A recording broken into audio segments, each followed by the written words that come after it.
Welcome to Love Factually, the podcast that analyzes rom-coms and romantic films using the science of close relationships. We're your hosts, Paul Eastwick and Eli Finkel. Eli, what are we talking about today? Today we're talking about Before Sunset, the follow-up to Before Sunrise, Richard Linklater's indie talkfest starring Ethan Hawke and Julie Delpy.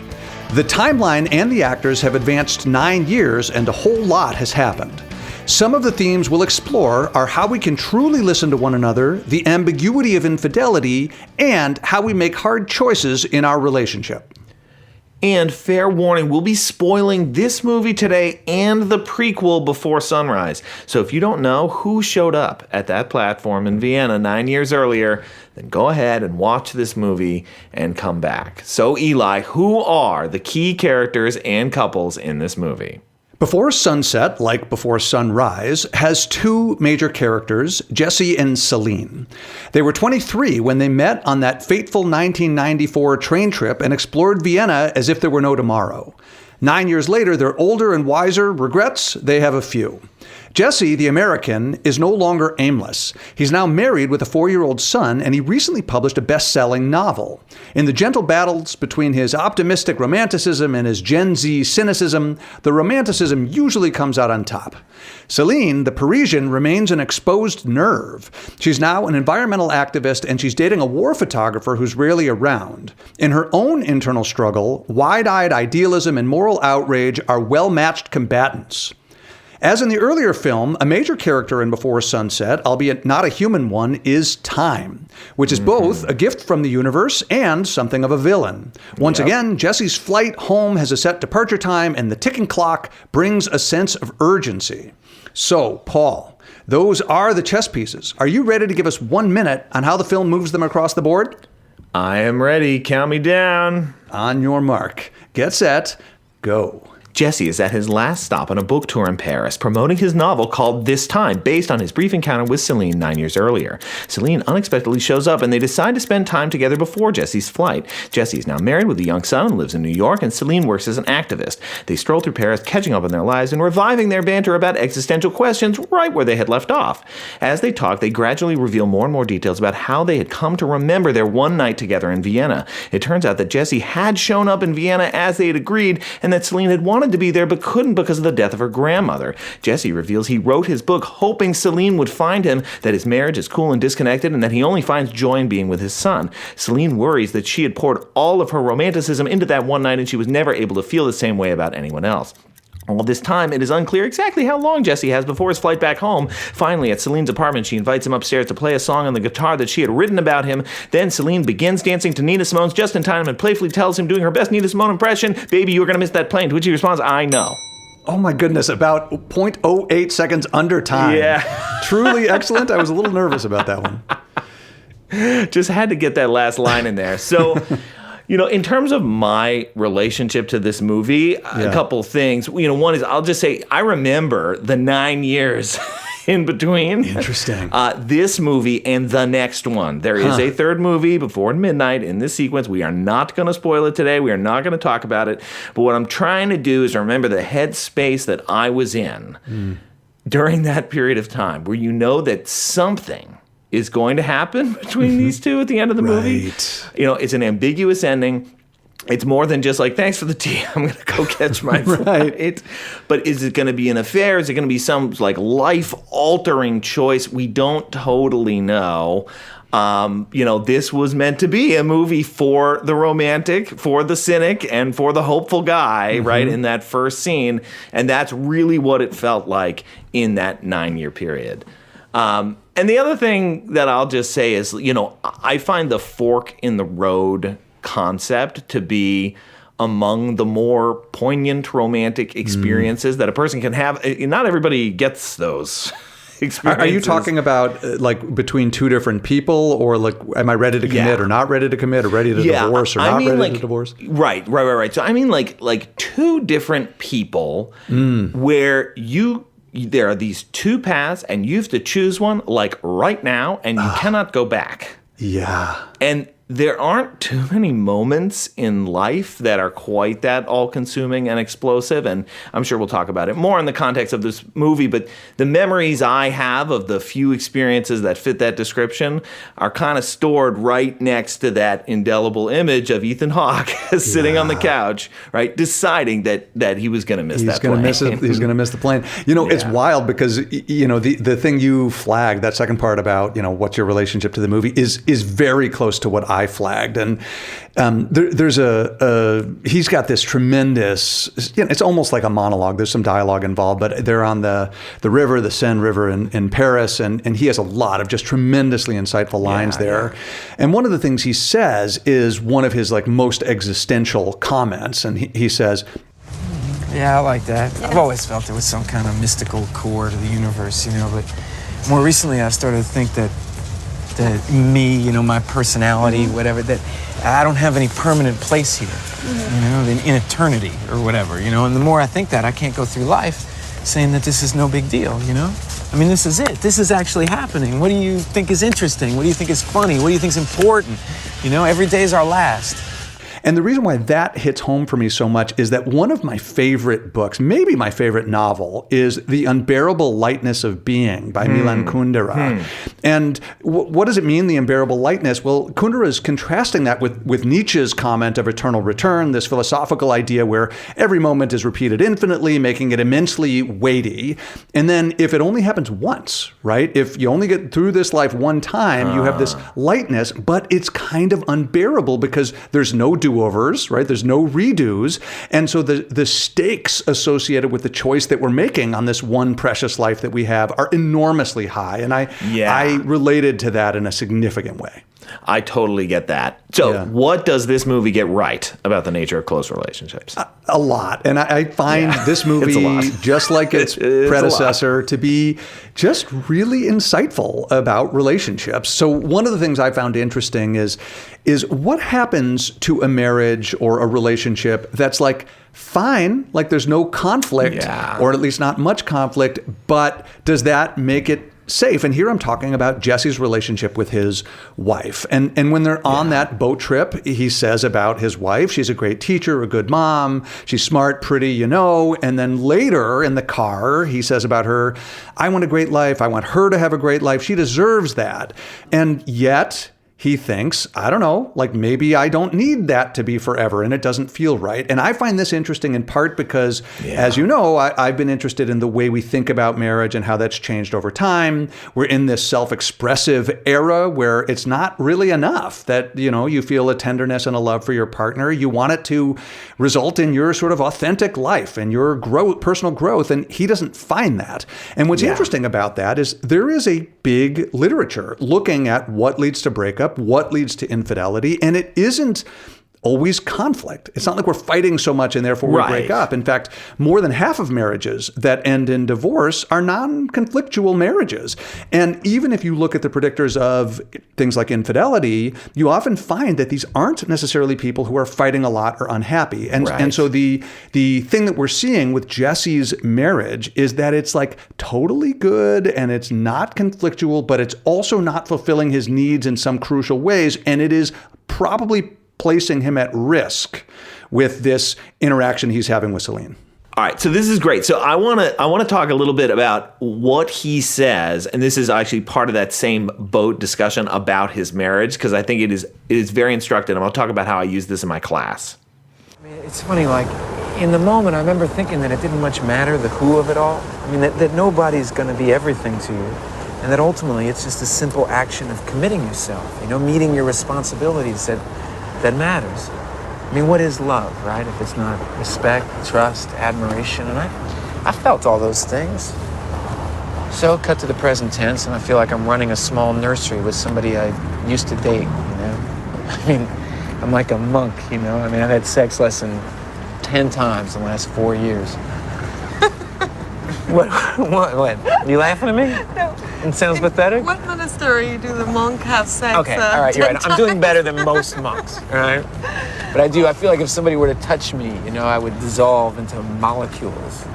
What we hear? So when I show that clip in my class, I use it as an illustration of the Sternberg love triangle. Okay, so Sternberg talks about 3 kinds of love, and he has this triangle to sort of depict it. One is passion, one is intimacy, and the third one that I sort of credit him with adding to our understanding of love is this cool commitment component. And that this is a way of loving somebody that is distinct from passion and intimacy. And his point is that, love can have varying degrees of those 3 things. Okay. So I think this is a nice illustration of what it's like to be in a relationship that is pretty much just that third thing. There is no passion, does not seem as though there is any intimacy, but there is commitment. There is feeling like you're connected to something bigger and like you have responsibilities. And I think what is interesting about this movie vis-a-vis what we understand in the science is that the science is actually pretty big on commitment is very, very important. It keeps you attached to your current relationship, makes you not want to cheat, makes you very happy in that relationship, makes you want to stay in that relationship. And I think we're seeing here something that personally I find more realistic than that scientific description I just gave you, which is that for many people, it is not enough. It is not enough to have no passion and no intimacy there. And so this is an interesting tension, I think, between the movie and the research literature, and I'm going to credit the movie here for getting it right. So totally fascinating. I agree with how you've characterized the literature and how you've characterized the tension that we see with this movie. So what's interesting is he was married to her, like at the time of this movie, and who knows what's going to happen after this movie. But he arrives in Paris, married, and he's telling this beautiful woman that he has a past with, Céline, that, he's framing the story of his marriage in a certain way. But when you say, like, you think this is more realistic, it's not entirely clear what he's going to end up deciding. And of course, he's still married, right? So the question is commitment enough? I mean, I think the answer is, so far it's been enough if the idea is to get him to stay and be committed to her. I think we see later in the movie that he's pretty darn unhappy. Yeah. Right? That we see him in the car when he says, like, there is no joy. Well, we'll talk about this some more later. But I think we are seeing somebody who is profoundly unhappy but is committed. And I think that is a common experience that, quite frankly, our science is almost ill-equipped to capture. It is very hard for us to get people to report on questionnaires.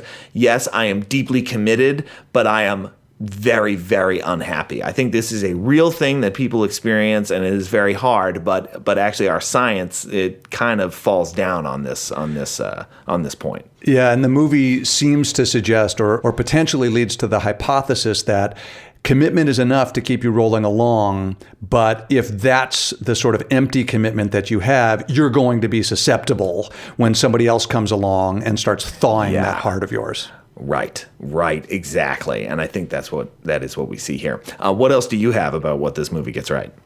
I mean, I get a little abstract here. Like, I love the way they think the movie deals with this issue of what I've called here the impermanence of sense making, right? Like, we only have, in terms of our understanding of the world, we only have interpretations. We only have stories that we impose on the reality that we encounter. And this film does a terrific job of displaying how that sense-making process can change over time. There's 2 examples that I love.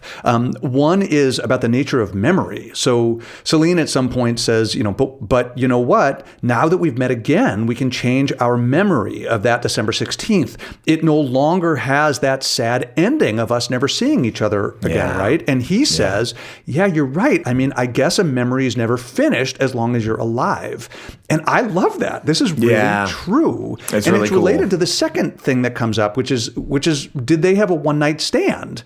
So she, at the end of the movie, as you summarize, she brings him up to her apartment and she sings him this song that she's written. And it's, the key stanza starts with, let me sing you a waltz about a one-night stand. And she goes on for that. Of course they were a one-night stand. They literally lasted it fits one night. The definition. It's the definition. And they never had any realistic hope of seeing each other again. But now, it's pretty weird to call this a one-night stand. And so this idea that there's, again, this impermanence of sense-making, that was a one-night stand, and now it isn't. And that was a big fail that we had and a really sad ending of our relationship, but not anymore. And I love that. That is something that's always available to us. With new information or with new effort, we can reinterpret the past in ways that have different and often better meaning.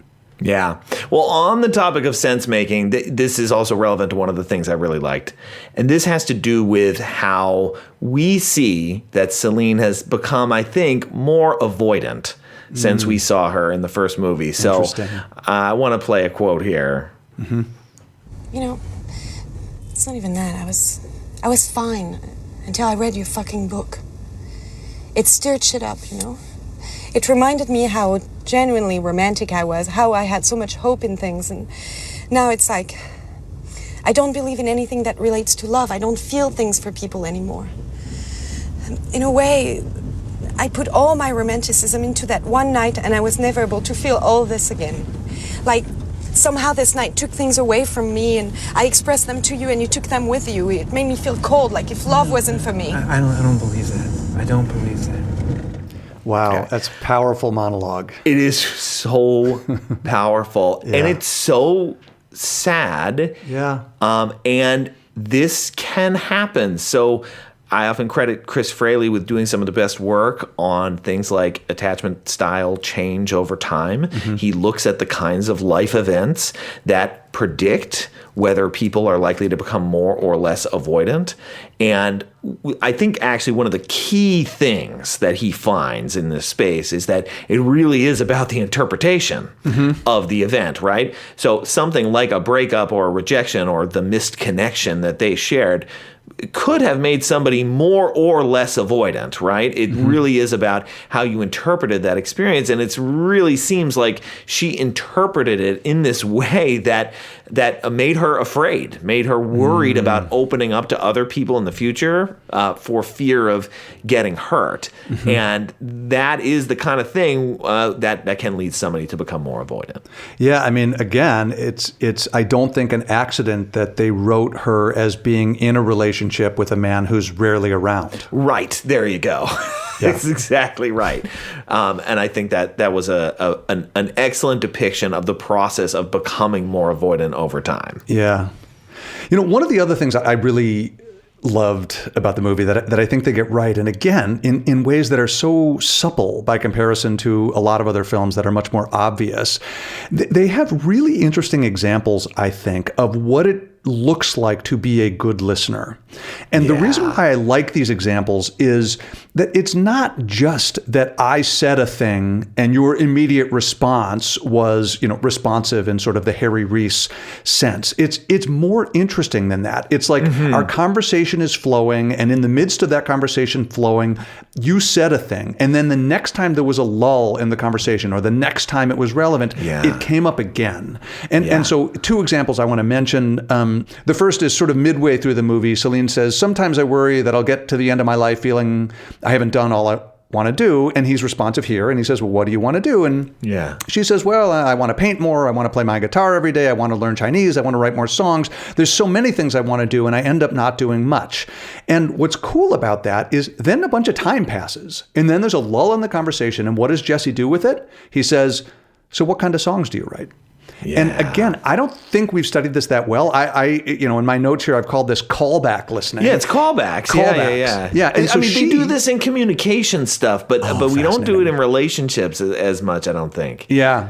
And then my favorite example is later. So Jesse, this is when things are getting heavy. It's a little bit later in the movie, and he says, I've had sex less than 10 times in the last 4 years. I feel like if someone were to touch me, you know, I would dissolve into molecules. Yeah. And then later, they're saying what they think is goodbye. And she says, "I want to try something." And he says, "What?" And she hugs him and says, "I want to see if you stay together or if you dissolve into molecules." Yeah. And he says, "How am I doing?" And she says, "Still here." And he said, "Good, I like being here." And she just did a great job. She encoded what he said and in the right moment brought it up again. And there is literature on what it takes to be a good listener. People like Guy Itzhakov and Harry Reese have done work on the importance of listening. You need to be paying attention. attention. You need to be demonstrating that you understand. You need to have some positive attention toward your partner. And yet, this idea of the callback, this idea that you filed it away and have the ability to bring it up again at the right time is something that I don't think we know that well within relationship science, and the movie just illustrates it beautifully. I think this movie has so many cool things to say about the intimacy process unfolding in general. And so did the prequel. When we talked about Before Sunrise, we talked about how it sort of put the getting to know you process through a turbocharger. And we talked about the Art Aaron 36 questions and sort of what is it like to peel back the layers of another person and how, showing how that could happen in a compressed period of time.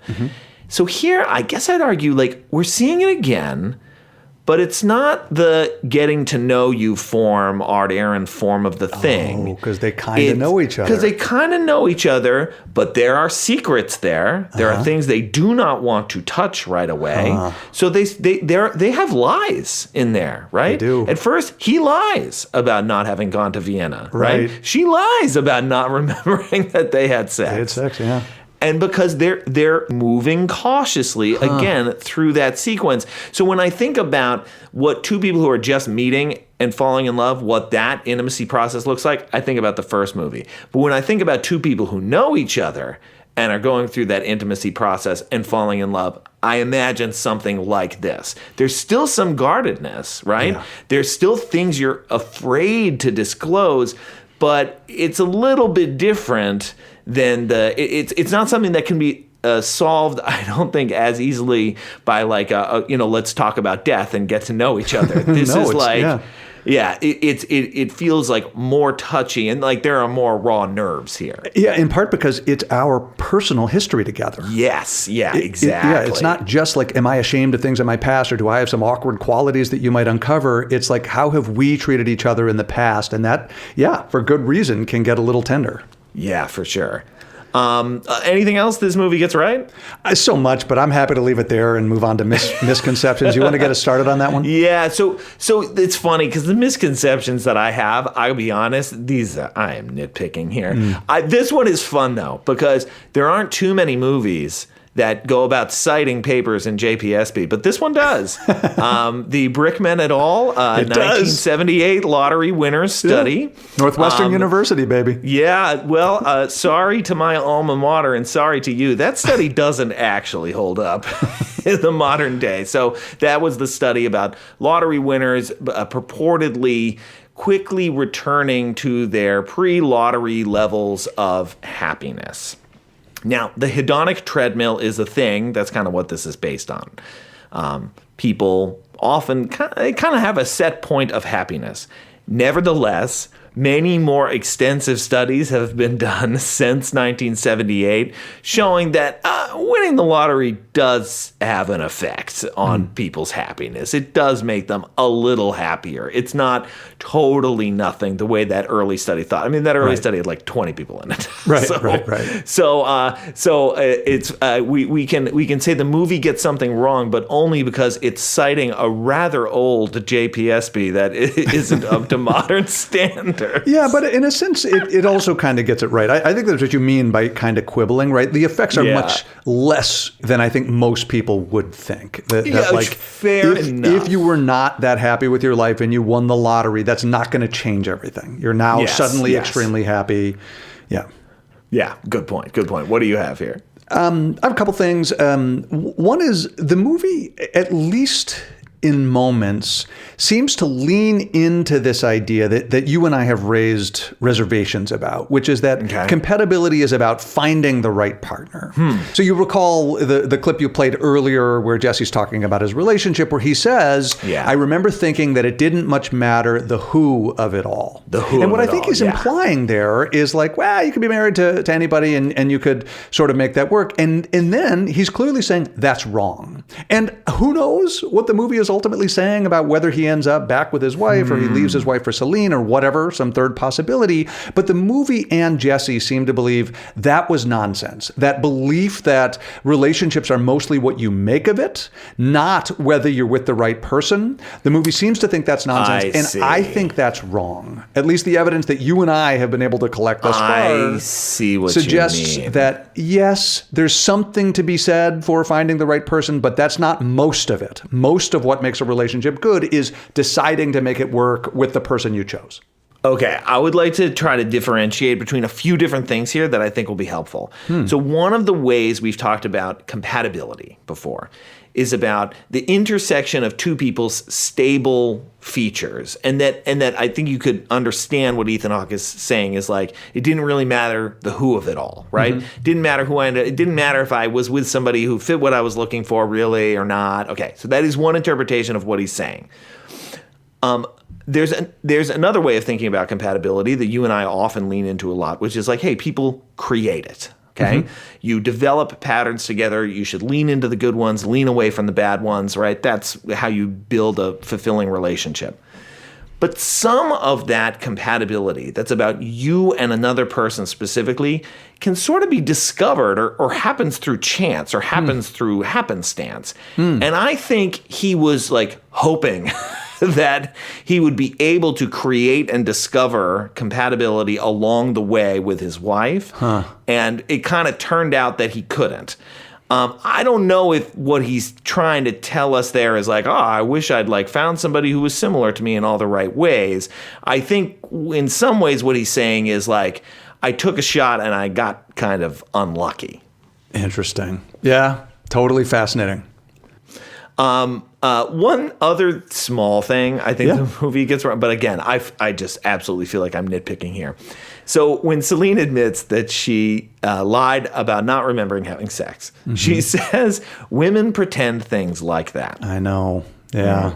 Okay. So there is a literature on people's reported number of sex partners and the common gap between men and women when, men will say they've had many sex partners, women say they have very few.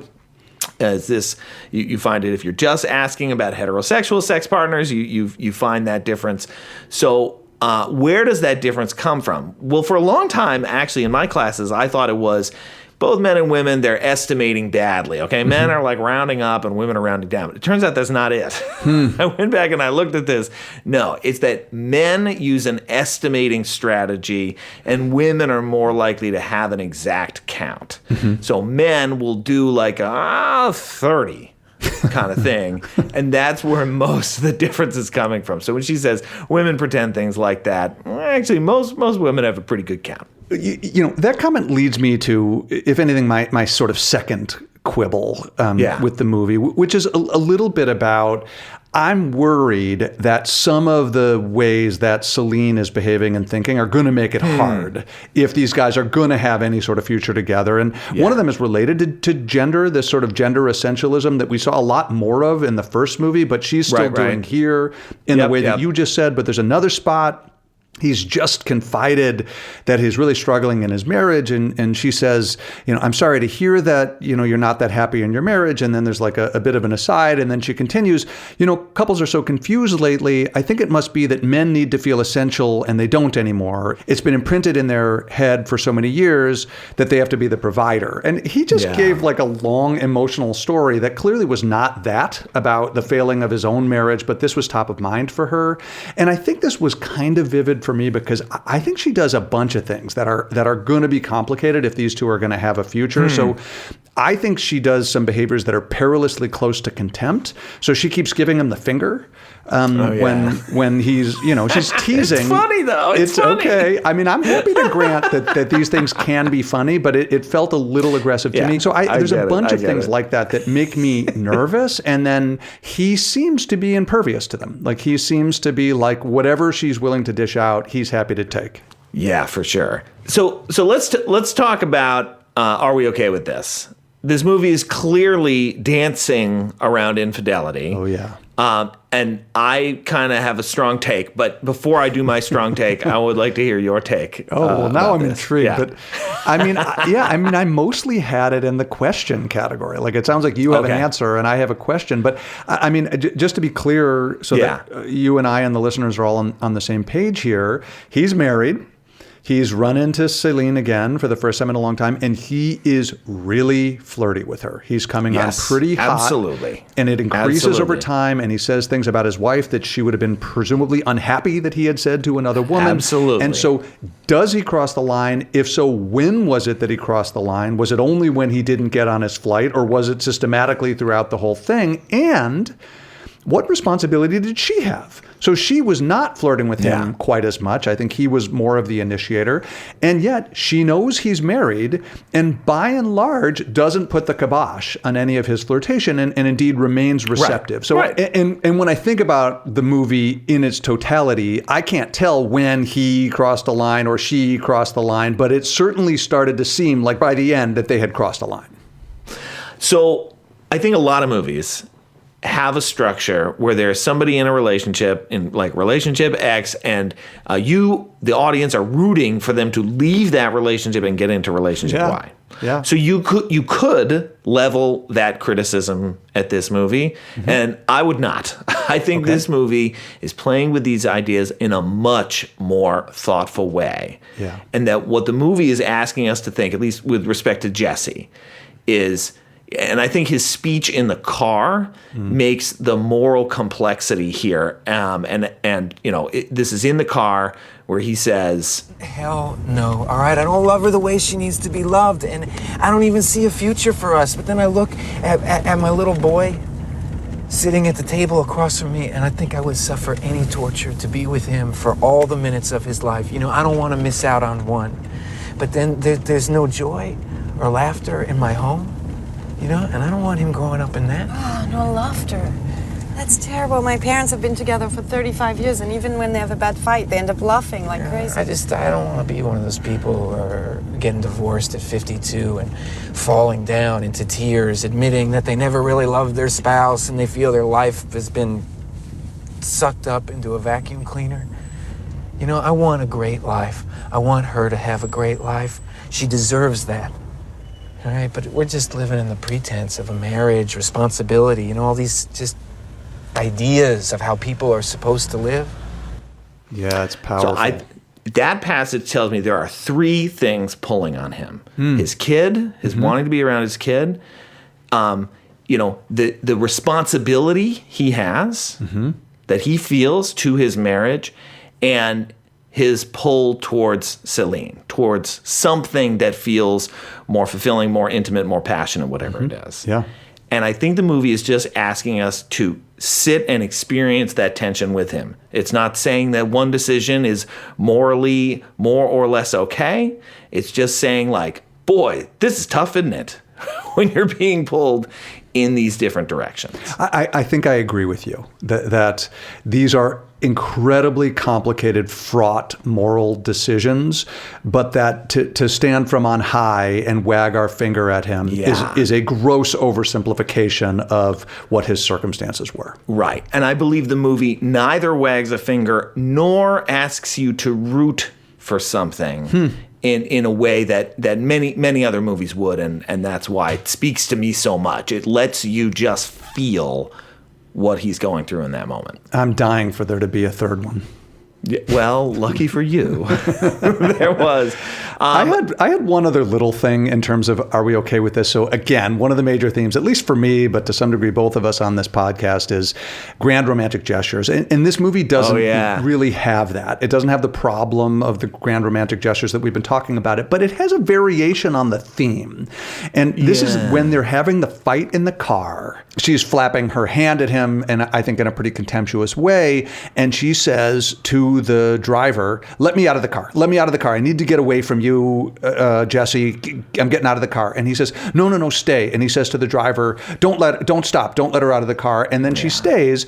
And what's interesting about that is it's not really a grand romantic gesture in the traditional way, but it has in common with that theme, this idea that what are you going to do? Take no for an answer? So I think it does contribute to this idea, for better and for worse. I have complex views about this, for better or for worse, that like you should fight for your relationship even when your partner is pulling away from you. And I don't want to sit here and say you should never do that, but it is close enough to one of these tropes, and it's almost always the woman who's angry and leaving the man, and the man who's doing this like, no, you're not allowed to leave me thing.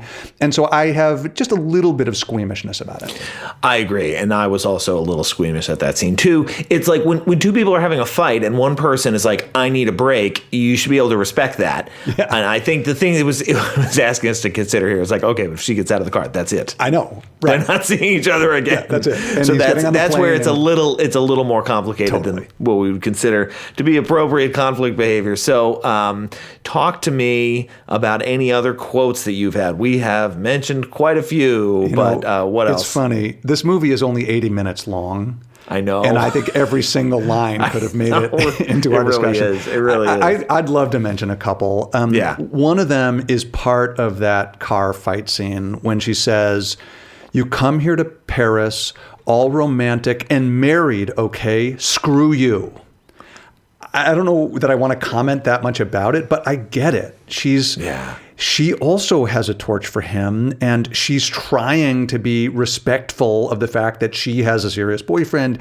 He's married, and yet he is being, in her words, all romantic, and really putting her into a very complicated, unwinnable situation. And she's mad about it, and I think justifiably. I like that she's calling out the game, right? Exactly. I mean, that's really what she's doing in that moment. And again, this was part of that intimacy process, that gradual unraveling is like, there's a lot of touchy things that we're going to discover as we go through this. And she's like, hey, look, let's be honest about what you're doing here. This is what's happening. Totally. Yeah. And I think even he might not have fully owned it yet. That's right. How about what you? Else? I love this little dialogue that they have back and forth. This is when they're on the boat. Well, the past is the past. It was meant to be that way. What? You really believe that? That everything's faded? Well, the world might be less free than we think. Yeah? Yeah, when given these exact circumstances, that's what will happen every time. 2 part hydrogen, 1 part oxygen, you'll get water every time. No. I mean, what if your grandmother had lived a week longer, or passed away a week earlier, days even, Things might have been different. I believe that. No, you can't think like that. I mean, I know you shouldn't on most things, but on this one, it seemed like something was off, And so again, this is a common tension that we talk about, right? If you run the whole simulation back and let it go again, will these two people find each other again, or do little perturbations along the way, make it so that there are some missed connections and some found connections, and it just helps me to appreciate this tension between the randomness and the determinism, and that somehow relationships happen, and if we ran the whole thing back, we have no idea whether two people would find each other again or not. Unbearable lightness of being. Yeah, right. There you go. It's funny. There's so many other lines. I think we've hit them mostly. One of the great lines that's come up multiple times already is, I feel like I'm running a small nursery with someone I used to date. Yeah. Just a profoundly pithy way of characterizing what I think a lot of people go through. Yeah. And then at the end, it's like a kind of relationship that I think a lot of people don't think about, but then when they do realize, that is very scary.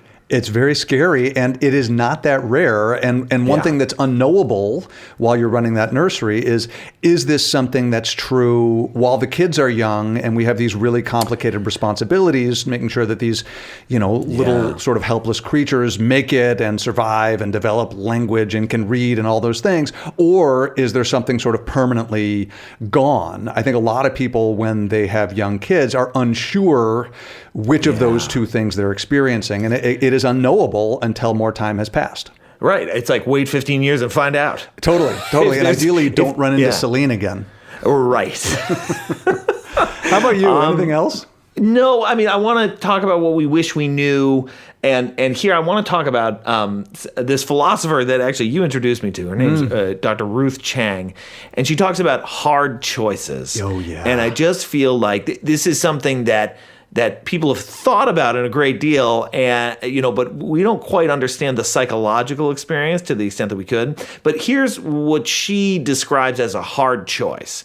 It's when you've got essentially two paths you can go down. Jesse here could get on that plane and get back to his wife and kid, or stay with Céline. Mm-hmm. And the problem of a hard choice is that you've got reasons on both sides. Mm-hmm. Both of your options satisfy some things, but not other things. Mm-hmm. But they can't really be compared. That's the problem. Yeah. So it's like, this is good for these reasons. This is good for these other totally different reasons. Totally. And I cannot possibly compare them and declare that one is better than the other. Right. And so what this philosopher says we should do is you should invent reasons. That you and your own, agency of self need to create reasons to pick one or the other. And I think what he is doing in this movie is we are watching him invent reasons to stay. And he just keeps doing it, and he keeps doing it, and he keeps doing it. And then when he's on the couch at the end, it's like he has decided, but not like in a, like, I have made a choice, and it is this, is you kept inventing reasons to stay, and now here you are, and you are clearly going to miss that plane. Yeah. And I just love that way of thinking about how Incredible. people confront hard choices, and I wish we studied this more the way a psychologist would, although I love the philosophy behind this. Oh, I love this, and I agree. I wish we knew more about this. Let me ask you, when do you think he knew he was going to miss his plane? I think he knows he's going to miss his plane. I was going to say when he's on the couch, but maybe when they're going up the stairs.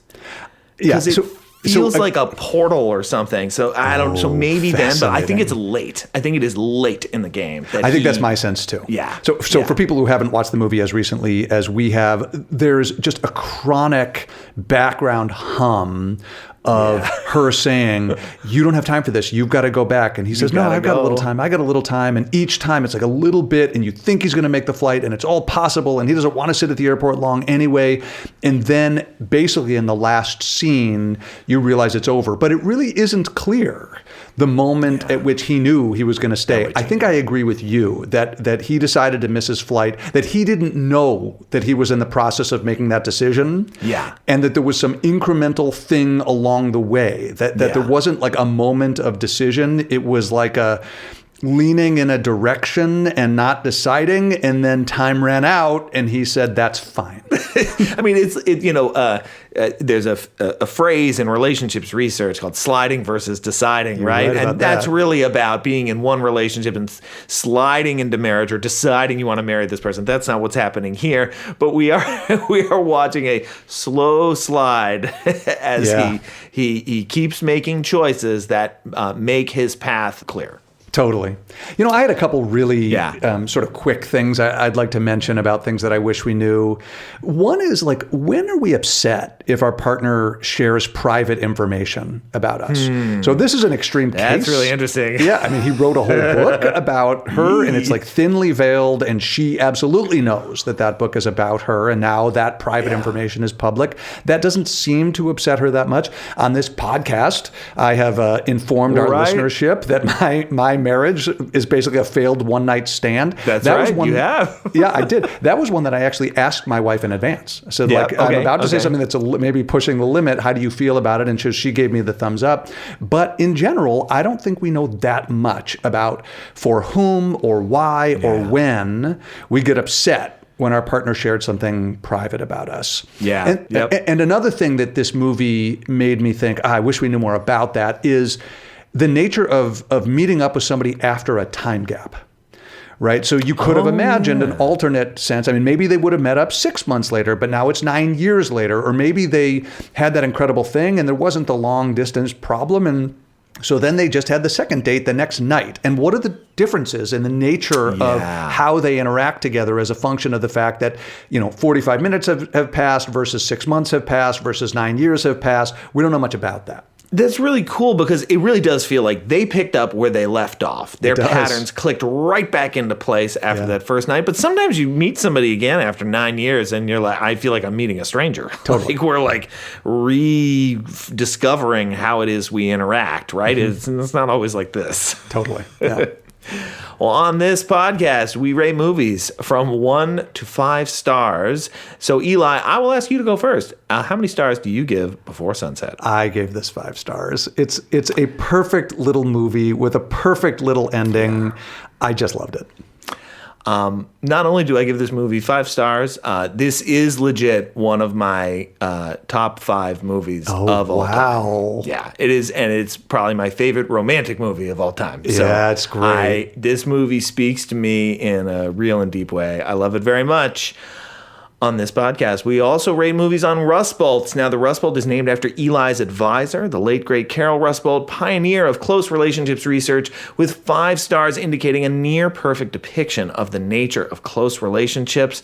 And I'm also at a 5 here. I found that 5 and 5, everything that I had to say that was what I got wrong was quibble and felt like silliness. And so I think this movie nails it on all fronts. It's a powerful and realistic depiction of people facing some very tough challenges. Yeah, you are totally right. I gave this one 4 Rust Bolts. Again, my quibbles here are he seems to think that, like, if only he met the right person, things would have been better, or at least that's one interpretation. And also, I was a little surprised when she was a little harsh on him, how open he was to being treated that way. But overall, these are quibbles, and I found the movie remarkably wise about how relationships work. So 4 Rust Bolts overall. All right. Well, this has been the Love Factually podcast, and I'm Paul Eastwick. I've been here with Eli Finkel. And Eli, I look forward to doing this with you next time. I look forward to it as well.